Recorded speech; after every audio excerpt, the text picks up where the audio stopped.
He Who Holds the Pruning-Knife by J.R. Miller. I am the true vine, and my Father is the gardener. He prunes every branch that produces fruit, so that it will produce more fruit. John 15:1 and 2. Our Father is the gardener. We are branches under His care. He watches over our lives. The painful afflictions which cut into our very souls, the taking from us of objects that are dear to us, as when the gardener with his sharp knife removes luxuriant branches from the vine, are our Father's prunings. No hand but His ever holds the knife.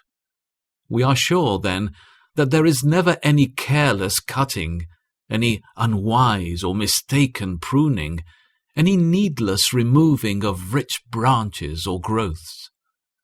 We really need to go no farther than this, a strong, abiding confidence that all the trials, sorrows, and losses of our lives are parts of our Father's prunings ought to silence every question, quiet every fear, and give peace and restful assurance to our hearts in all their pain. We cannot know the reason for the painful strokes, but we know that He who holds the pruning knife is our Father. That is all we need to know. The other thought in the Lord's parable is scarcely less full of comfort to a Christian. Jesus says that it is the fruitful branches which the Father prunes. He prunes every branch that produces fruit, so that it will produce more fruit. Afflictions are not, then, a mark of God's anger or disapproval. Rather, they are a mark of His favor. The branches into which He cuts, from which He trims away the luxuriant growths, are fruit-bearing already. He does not prune the fruitless branches. He cuts them off altogether as useless, as mere cumberers, absorbing life and yielding nothing of blessing or good.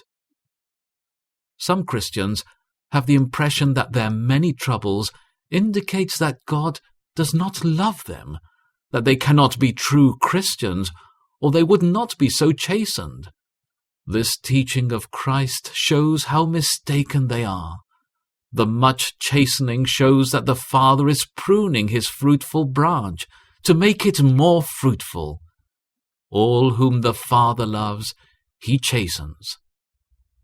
It is the fruitless branch that is never pruned.